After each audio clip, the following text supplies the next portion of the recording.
राष्ट्रगाथा channel पर आने वाले सभी दर्शकों को, श्रोताओं को मेरा सादर सप्रेम नमस्कार। भारतीय स्वतंत्रता संग्राम के इतिहास का, उस आंदोलन का, उस संघर्ष का, उस संग्राम का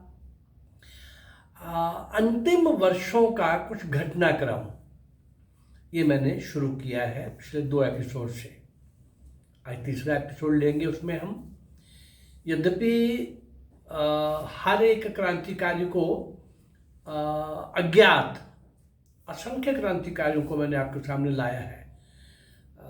691 वीडियोस के द्वारा। लेकिन ये घटनाक्रम जो है, इसको नहीं जानेंगे तो आखिर के 4-5 वर्षों में इमीडिएटली उनका जाने का क्या कारण बना। वो चरखा नहीं था, वो क्विट इंडिया मूवमेंट नहीं थी, वो सत्याग्रह नहीं थे, वो गांधी नहीं था, वो नेहरू नहीं था, वो कांग्रेस नहीं थी। तो आखिरी 4-5 वर्षों का घटनाक्रम अगर हम समझेंगे तो उसमें कुछ नाम तो इसमें भी स्वाभाविक रूप से आएंगे।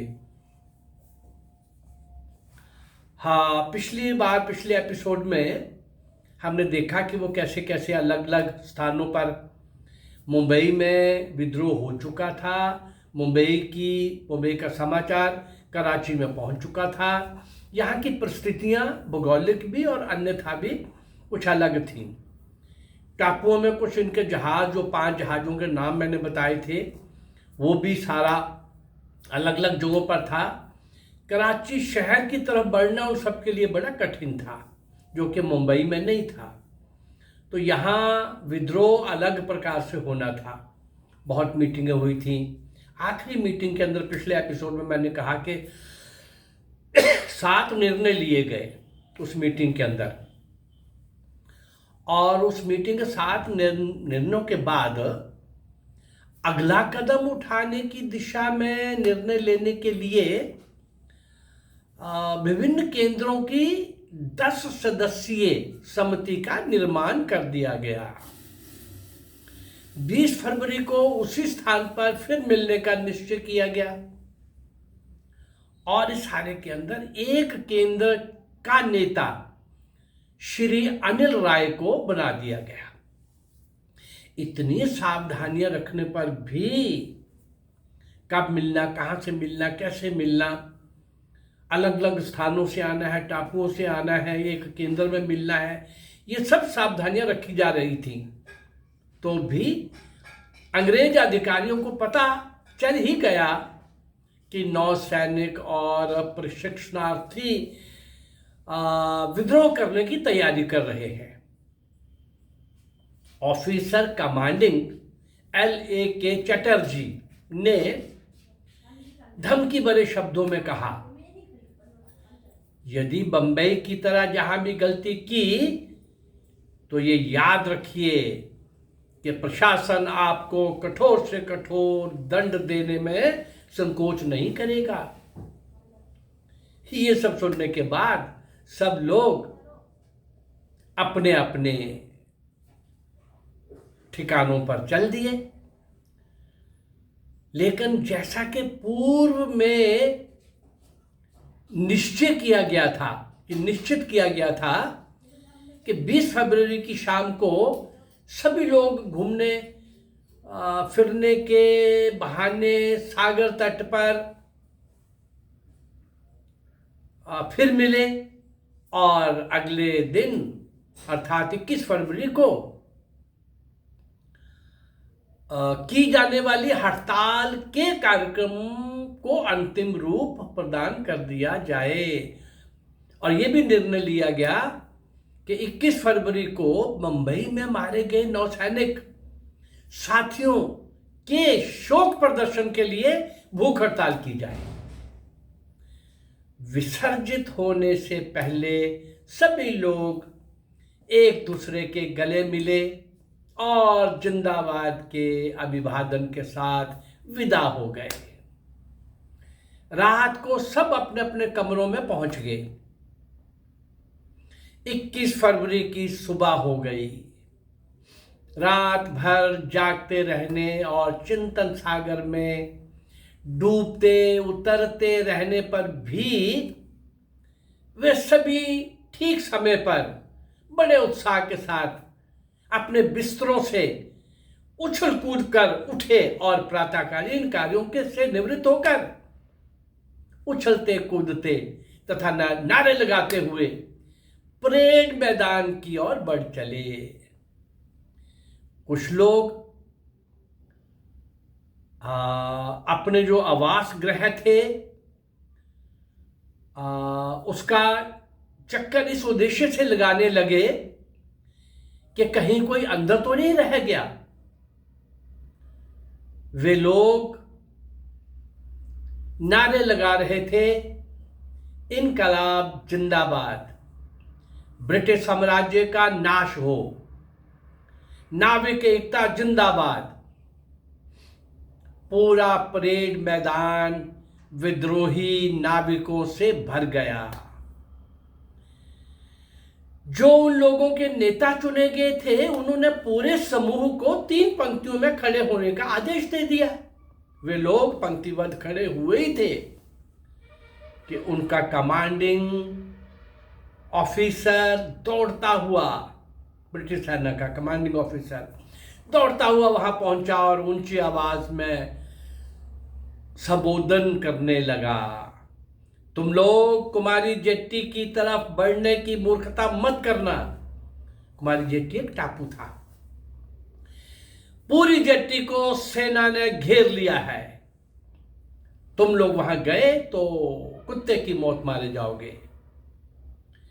विद्रोहियों ने यह सुना और एक दूसरे की तरफ देखा, बिना कुछ कहे, और उन सभी के चेहरों पर जो भाव थे, वे लोग क्या भाव थे और क्या आपस में वो बता रहे थे आंखों आंखों में, वे लोग भी तो हमारे भाई थे जो बंबई में मारे गए हैं। हम लोग उन्हीं के पद चिन्हों पर चलेंगे। आपस में कोई भी भय हमें विचलित नहीं कर सकता। विद्रोहियों का ये उफनता हुआ दल मनोरा द्वीप पर कराची के बीच पड़ने वाली एक जल पट्टी को पार करने के लिए बढ़ चला। वे लोग खाड़ी पार ना कर सके, इसके लिए प्रशासन ने वहां से सभी सरकारी बोट हटा ली थी।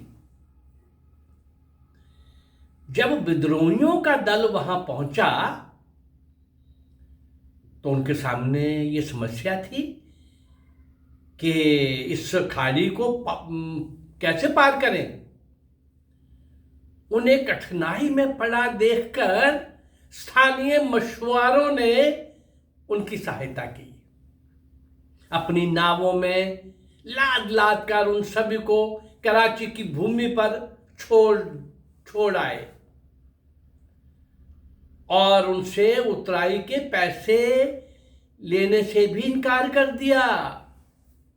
कैसे कैसे लोगों ने किस किस तरीके से भारत मां की स्वतंत्रता के लिए इन क्रांतिवीरों का साथ दिया है, कितने अज्ञात, कितने असंख्य। और क्या बोल रहे थे वो मछुआरे? बस एक ही बात, जालिमों को मार डालो, अंग्रेजों को भगा दो। मछुआरा साधारण वो मिल करके इन क्रांतिवीरों का, इन विद्रोहियों का साथ दे रहे थे। रात के 10 बजे हिमालय जहाज, जो मैंने 5 जहाजों के नाम आपको बताए थे, हिमालय जहाज के कुछ साथी घबराए हुए अपने नेता अनिल राय के पास आए। उन्होंने 2 सनसनीपूर्ण समाचार दिए। नंबर 1, ब्रिटिश सेना ने हिंदुस्तान जहाज के विद्रोहियों को यह चेतावनी दी है कि वे आत्मसमर्पण करें, अन्यथा पूरे जहाज को गोले चलाकर उड़ा दिया जाएगा, खत्म कर दिया जाएगा। और नंबर 2, समुद्र का उतार प्रातः 6 बजे प्रारंभ हो जाएगा और लहर के उतार के कारण हिंदुस्तान जहाज, उस जहाज का नाम था, समुद्री सतह से काफी नीचे उतर जाएगा। और इस प्रकार ये स्थिति उनके लिए खराब, लेकिन ब्रिटिश सेना के लिए अच्छी हो जाएगी। ये समाचार अपने नेता अनिल राय को देने के लिए आ गए।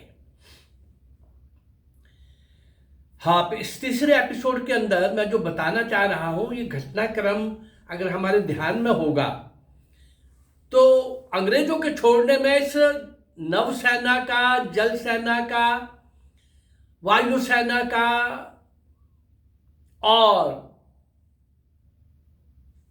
सब प्रकार के सेना के जितने विभाग हैं उन सब का क्या चल रहा था उस समय। कहीं कानाफूसी चल रही थी, कहीं ये बात घुमाई जा रही थी कि आईएनए के साथियों को, फौजियों को कैसे चंदा दे के उनको बचाना है। ये कल के एपिसोड के अंदर मैंने सब बताया था। ये सब इस प्रकार से चल रहा था। ये अब इस अवस्था के अंदर, इस अवस्था में आगे, और ये विद्रोह, ये क्रांति, मुंबई के बाद कराची वाली क्रांति, जो अलग तरह का कॉम्प्लेक्स मामला था, बड़ा कॉम्प्लिकेटेड था, उलझा हुआ था, इतना सरल नहीं था, भौगोलिक स्थिति अलग थी। उन 5 जहाज़ों पर प्रशिक्षणार्थी जो थे वो भी अलग अलग आयु के थे, और ये सब साथ दे रहे थे उस विद्रोह का।